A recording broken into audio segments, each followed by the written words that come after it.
Welcome. I'm your host, Shaq. You may know me as Good Brother Gaming, and this is the podcast where we discuss wrestling and its video games, as well as its vibrant personalities that make up the community. We're bringing you wrestling games, the weekly happenings in the sport, heated debates, and some of the biggest names in the community for exclusive interviews. Whether you're hardcore or casual, join us as we explore the intersection of the games and the sport that we love so much. This is Grapl.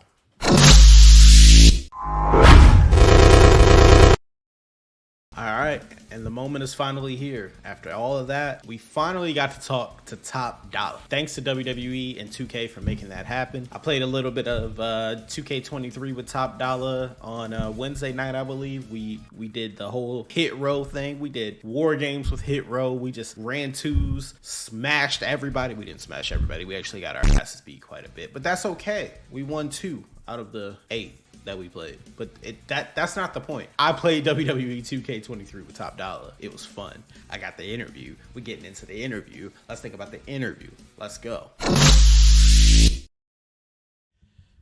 All right, y'all. Welcome to Grapl. Welcome to the interview with Top Dolla. Who hotter? Not nada.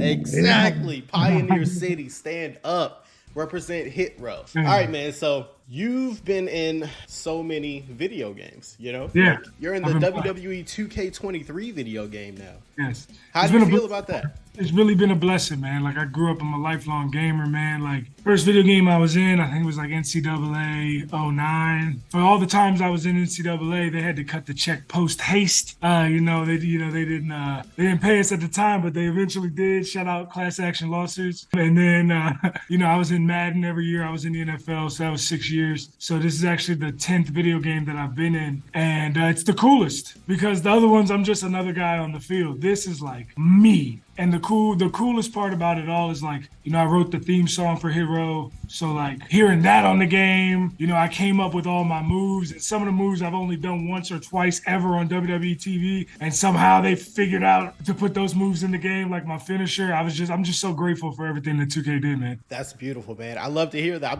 I'm glad that you're excited. But when it comes to the rest of Hit Row, how are they feeling about being in the game? Oh, they love it, man. We love it, man. We can't. It's so funny. It's like people are like, man, they got the coolest entrance in the video game, and then we're like, that's our entrance. Like that means we got the coolest entrance, just in general. Like that's what that means. But you know what I'm saying? It's we're taking a step at a time. You know what I'm saying? But it's cool, man. It's really awesome. They are loving it. They don't really play wrestling video games, or if they do play video games, it's very specific video games. I'm just an all-around gamer, so I play everything. But they are excited. They've already played it. They love it. It's just awesome to be able to be in the game. That's great. I just want to talk about something that clearly means a lot to you, because I saw you mention it on Twitter, but you got your hood in the game, man. The hood, Pioneer City, you know what I'm saying? You got Pioneer City in the game, man. Like, what does that mean to you, bro? That means everything to me, man. It's like a lot of people from Pioneer City don't get to live the life that I have lived. And it's not due to a lack of talent. A lot of times it's due to a lack of opportunity. I was blessed with the fact that school never was really hard for me. And I really didn't have to try that hard to get good grades. And thus, because of that, I was able to get opportunities to like get scholarships to go to a private school where they,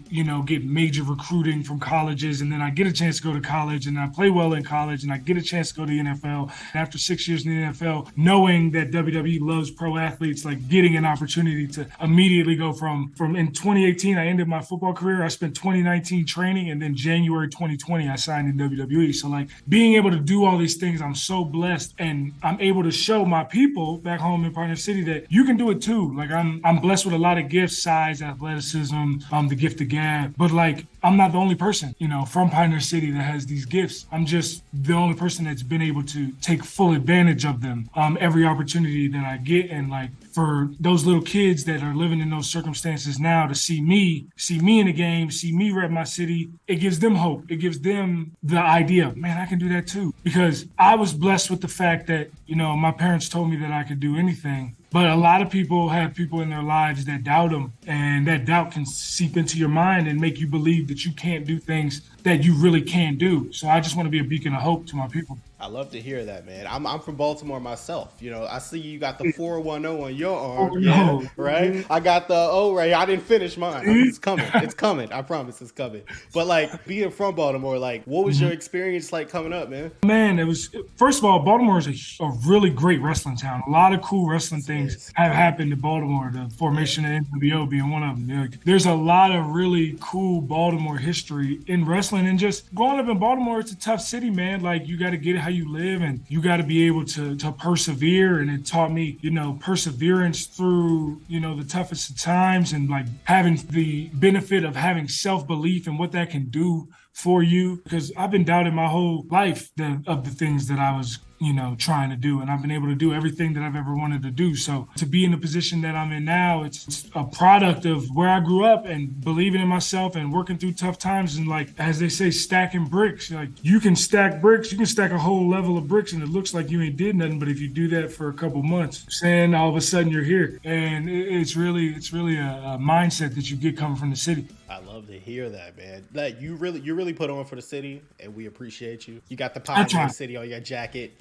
every week, man. It's in the game now. Like it's in the game. That's crazy. Pioneer City ain't never been rep like this crazy ever. Like my grandmother still live in Pioneer City, so she live in the Meadows, so like she still live out there. So it's like, to be able to put on for your city like that, not a lot of people get that opportunity, especially in a video game. Like, I grew up playing all types of wrestling games, whether it be SmackDown vs. Raw, Here Comes the Pain, NWO Sold Out, all the video games. So like to be in the highest rated, best selling video game WWE's ever made, man, that's crazy, bro. That's crazy. So I'm blessed. You're in the game, and clearly that means a lot to you, right? But who's your dream opponent? What dream opponent did you immediately go to when you played? First thing I did when I got the game and I got myself was I lost to Roman Reigns. We all did. It's not just you. I promise we all went for the I thought I had him. I hit him with a finisher, he kicked out.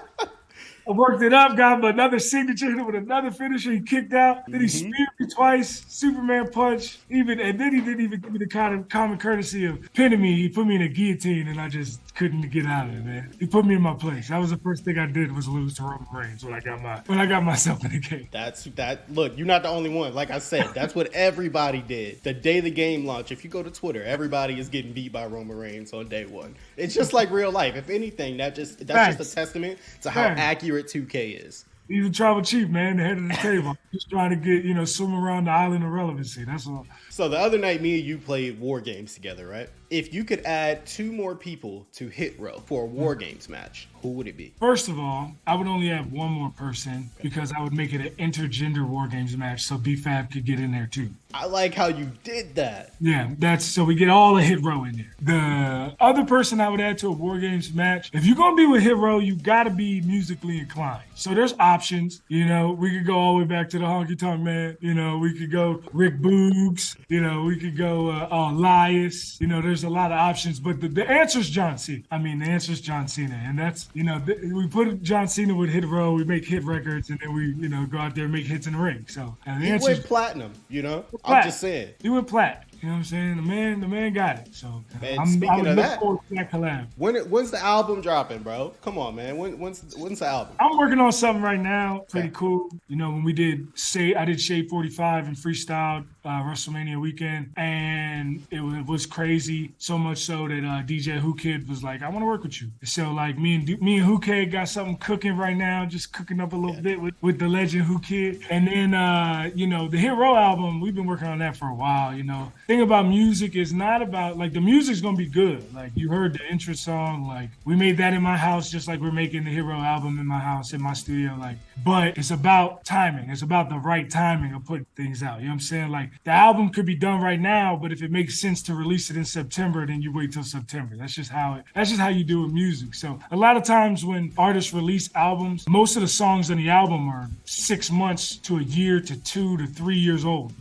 And they just haven't seen the light of day yet. It's coming. The Hero album is coming. Trust me. Okay. If you like Hero, the Hero album is on its way. It's already production. I can tell you that. I'm waiting to hear the hero. I'm waiting to hear it, man. Yeah, we need that one for sure. Okay, bet, man. So like speaking of music and wrestling and gaming and everything, like you're a renaissance man. Like you do everything. Like you got sports, you got music, you got gaming, you got hosting. Like what are some things that you're good at that we don't know about? I'm good at catching quarters off my elbow. I learned that from the Fonz on Happy Days. Obviously I'm a rapper, so like I write a lot of lyrics, but like I'm really good at like writing fiction as well. So like I write short stories and stuff like that. One of the coolest things that's happened to me since I joined WWE is I was in an airport bar with Shinsuke, and Shinsuke came up to me and he said, "Your writing is incredible." He's like, "Where do you get it from? Is it a gift from God?" And I'm like, "Yeah, it really is." Like I sit and these lyrics and these videos that I do every week, man, they just come to me. Like stuff that people think that I, spend hours and hours on, I'll spend 5 minutes on. And people will be like, how long did it take you to write that? And I'll be like, 5 minutes. I'm just blessed, man. It's a gift and a curse, because at 2:30 in the morning when I got lyrics running in my head and I'm trying to go to sleep and I got to write down a whole song, that's a curse, but it's a gift too. Some of my best stuff that I've ever wrote is like, I'm just writing this now so I can get it out of my head and go to sleep. So like, I'm really good at I direct music videos a lot of times for people that aren't me. I'm really good at like storyboarding and stuff like that, which goes along with writing. And my dad's a basketball coach, so I'll probably give 99% of people on earth bucket. So I'll say that too. You're breaking ankles too? Yeah, You're breaking necks? And that was when I was chubby. I'm like 270 now. Y'all really don't want to see me. Oh man. Okay, so another talent you have, like I said, is hosting. Like you did WWE's Most Wanted Treasures. What was it like filming that show? Filming the show was incredible. I mean, I literally got to just go on the road with people that I grew up idolizing and just ask them questions that I've always wanted to know. And 95% of my interviews didn't make the cut of the show, but it was like made my mind. Like it didn't make the show at all, but like me and Taker probably had a 25-minute conversation about when he lost to Brock at WrestleMania 30, because I was there, I was in the crowd. And if you watch Total Divas, actually, I'm one of the crowd reactions in Total Divas, like shocked when Taker loses. And me and him had like a 25-minute conversation about just that match alone and the build, setup for it, and like how he talked to Vince the day of and the day before and all these things, and like what he thought about who should have won and how it should have been done and all these things. And none of that made the show, but like I know it, right? So like stuff like that, going out in towns that Ric Flair used to rule, like Richmond and Huntsville and Charlotte, and going out with him and getting some wine, some tequila, some steaks, you know what I'm saying? Like having a good time with Rick. I mean, who gets to go out to eat and party with the Nature Boy? And like now I'm like friends with these guys. Like I can call The Undertaker, I can call Ric Flair, I can call Booker T, I can call Mark Henry and ask them for advice. That helps me in this aspect of my career now, right? So like it was really awesome to be able to do that. So out of all the things that you found on the show, what was your favorite find? My personal favorite find, it wouldn't be one thing. It was the day that we spent at Undertaker's storage unit. Because like he's since moved all that stuff, and as a smart man, because it was on TV and anybody would try to run up in there now. But like the stuff, like you saw his mask, and you saw the big robe that he wore from his time, and like the black and purple and all that. And all that was cool, and all that looked great, and it was awesome to find all that, and it was historic. But he had stuff in there like personal effects, pictures of him and Yoko, like stuff from Yoko's career, like stuff that like didn't make the show that was like really cool for me to just see and be like he had a duffel bag from the SummerSlam in England. Like it's just been sitting there since SummerSlam 92, right? So it's like, it is just like a gift thing that you get for being on a part of that show, you know what I'm saying? But that itself is like one of the coolest pieces of history there is, because it's like it's Undertaker's personalized bag from SummerSlam in England. So it's like stuff like that was my favorite. Yeah. So out of the 5 teams you were on when you were in the NFL, right? If we could pivot back to that time, what was your favorite point in the NFL? I loved living in Miami, even though we weren't really competitive. We were like, I guess you could say we were competitive because we were a 500 team. We were 8-8 every year, 7-9. We were those every year. I was in Miami, and I loved living in Miami. But when I was on the Seahawks, we actually made the playoffs. We were actually a really good team, and it was my first time living on the West Coast. Even though it was cold the entire time I was there, I really enjoyed my time in Seattle. So I would say my time in Seattle. Although playing in DC, being back home, it was the most games I played for anybody. It was in DC, and I was back back home in the DMV, it was cool to be able to be in front of my family and friends, and so that was cool too. But I would probably say Seattle. Was Ray Lewis like an inspiration to you coming up? You know, you're from Baltimore, man. Like, Ray Lewis in Baltimore is the man. Me personally, I was more partial to like Tony Siragusa. I was gonna say Siragusa next. That's the guy. Not just because he was also a D lineman like I was, but because he was a D lineman that also did like sports talk, which I've done. Like I like going and giving my insight on sports because like it happens a lot of time in the locker room here where the guys will be talking about football and they'll have a perspective from like fandom and I'll have a perspective from like, nah, he did this because this, and this. And I'll be like, oh, okay. I say it all the time and people, it goes in one ear, not the other sometimes, but like the amount of knowledge you get of the game playing at the most, the highest level, like you learn from the best people and you just understand the game at a different level. So like being able to share that knowledge on TV is like fun because to me, it's a common thing to know. Like perfect example would be like, there's a formation called slot, which is 2 wide receivers to one side, fullback and a running back in the backfield and a tight end on the line opposite the 2 wide receivers. And when you get that look, like majority of the time, if they run the ball, they're going to run lead weak. They're going to run a lead run play away from the tight end because you're going to set your defense to the tight end. So they're trying to catch you off guard. But that's like a common thing that like a lot of D linemen and D line coaches know in the NFL. But like nobody knows that outside of the NFL, right? So when I see it and I call the play that's coming when I'm watching it with the homies, how'd you know that play was coming? I'm just like, bro, that's just football 101 in the NFL. To them, it's like crazy. So like that's one thing for sure. I love breaking down football, sports in general, because I've done hockey, I've done basketball, I've done soccer, I've done baseball, I've done everything for sports talk stuff. But football is obviously my bread and butter. Top dollar on the ice sounds crazy, man. Yeah. That actually sounds crazy. Like, what made you want to transition from the NFL to pro wrestling? You know what's funny is that so I was still a free agent in the NFL in 2018, and I was working to get back in the NFL.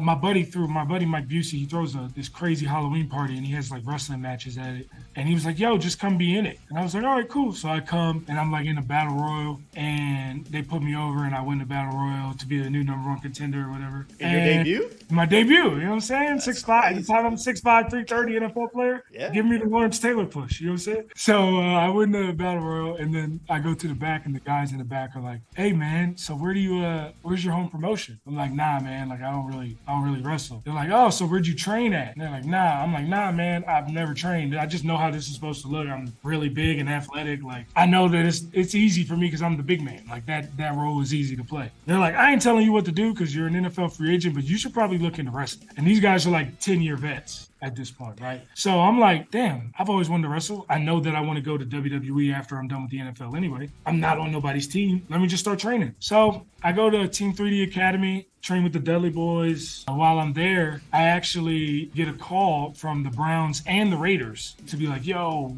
we want you to come in, da-da-da. And I'm literally like, nah, I'm good. Like, I'm over football now. Like, I've started something else that I genuinely love doing. Not that I didn't love football, but at that point in my career, I was only playing for the check. I understood the business aspect behind the NFL, and I realized not all the time the best player plays, it's whoever got the best deal plays. I understood that aspect of it, and I was tired of getting jerked around by the NFL and moving all the time. So I was like, let me try something else. I had made some good money. I start training at Team 3D, not even 6 months, 5 months later, I get a tryout at WWE, kill the tryout. 6 months after that, they sign me. And then a year and a half after that, you get hero. Wow. Yeah.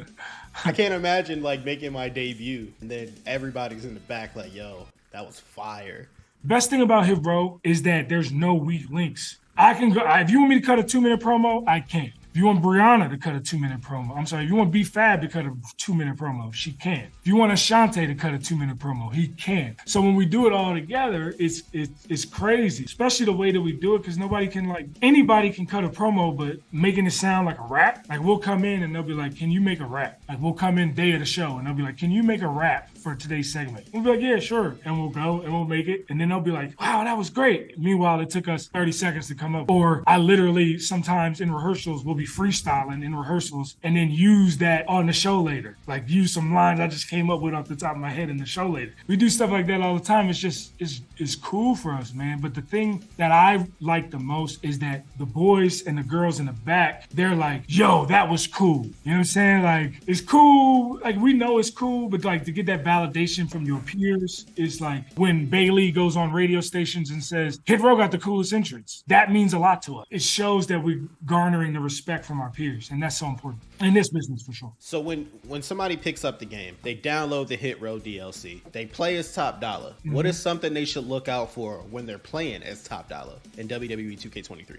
Top Dolla gets tired very quickly in 2K23. Get it in while you can. You know what I'm saying? Try to get the match over as quickly as possible. Make sure that you get the elbow drop in there. The big running knee, that move is so cool. I like that one. The over the rope one? Yeah. See, I made that. So true story. That move, remember I told you I started wrestling because of my boy Mike Vesey. After I became number one contender, I eventually became the champion, held the title for 200 days, and then I ended up signing with WWE. I invented that running knee. I call it Tennessee whiskey because it's so smooth. And so I hit that running knee and then flip out over the top and land on my feet. True story. The first time I ever did it was a complete accident. I got so much momentum when I hit that knee, and I'm tall, so the ropes hit me like right here. So my momentum literally carried me to the outside. But I'm tall, and I know that if I just hold on to the top rope, my feet are going to hit the ground before I have to let go of the top rope. So I'm going to land on my feet every time. So I landed on my feet on the outside and like tried to walk it off like I meant to do that. And the crowd was like, oh! And I was like, bingo, got one, right? Like right then and there. So now I obviously do it on purpose. But like to see that in the game, to see something that you created to be put into a game is so cool, man, because like Bobby Roode has done my finisher before. He did it, when he used to wrestle in other companies. He doesn't do it anymore. But like I've been using that finisher since I started wrestling. And that's so cool to see in the game because it's my finisher, right? But like I didn't create that move. You know what I'm saying? Like I created that running knee. You know what I'm saying? Flipping over and land on top. To see that in a game is just awesome. Yeah, I mean, I can imagine you make that entrance, and that's your movements, bro. Like, that's you. Yeah. That's you doing that, right? Really Somebody is mimicking you and putting your essence in the game. That's crazy. They did a really good job, too. They did a really good job of mimicking me. They had to watch our entrance so many times because, I mean, every bit of the mannerism from me like this to like walking in, and when we do money, how I come underneath like this, like they did that.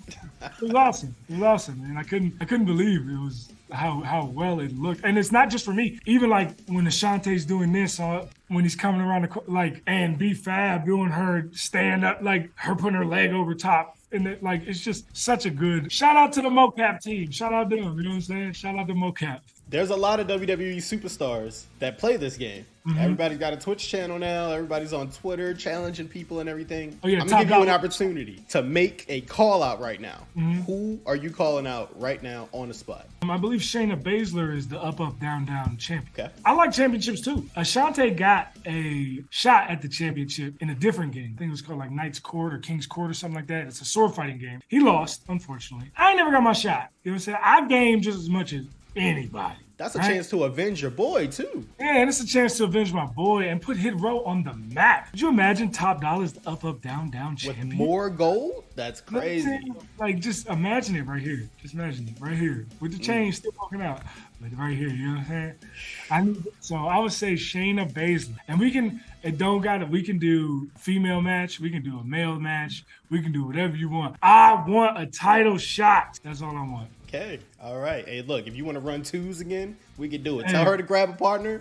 We'll cook. Run the twos. Yeah. It's nothing. The thing is, I don't like doing the twos unless you did a good job. You was playing as Ashante. If you're not my tag team partner, I don't want you to be my tag team partner. You feel what I'm saying? Man, I was about to pick Cody Rhodes. You said, boy, if you don't pick Ashante, I was like, all right, you know what? You're right. I get it. Cody Rhodes like a 96 or something in the game. Something wild like that, right? And me and Ashante are 74 and 75 respectfully. So I get what you're going for. But if I'm in a tag match, I need my tag partner. You feel what I'm talking about? Understood. All right, man. So do you have any places that people should go online to find your stuff right now? Twitter, Instagram, everything. All my social media on Twitter, Instagram, Twitch, TikTok, any Snapchat, anything is at AJ Francis 410. Beautiful. All right, Top Dolla. Thank you for the interview, man. It's been a blast talking to you. I look forward to running 2K23 with you again. And until next time, man. Hey, man, who hotter than Top Dolla? Not nada. Let's go. I want to thank Top Dolla for being a special guest today. I want to thank WWE and 2K for making that happen. And hopefully we see you guys here back next time for Grapl. I'm out.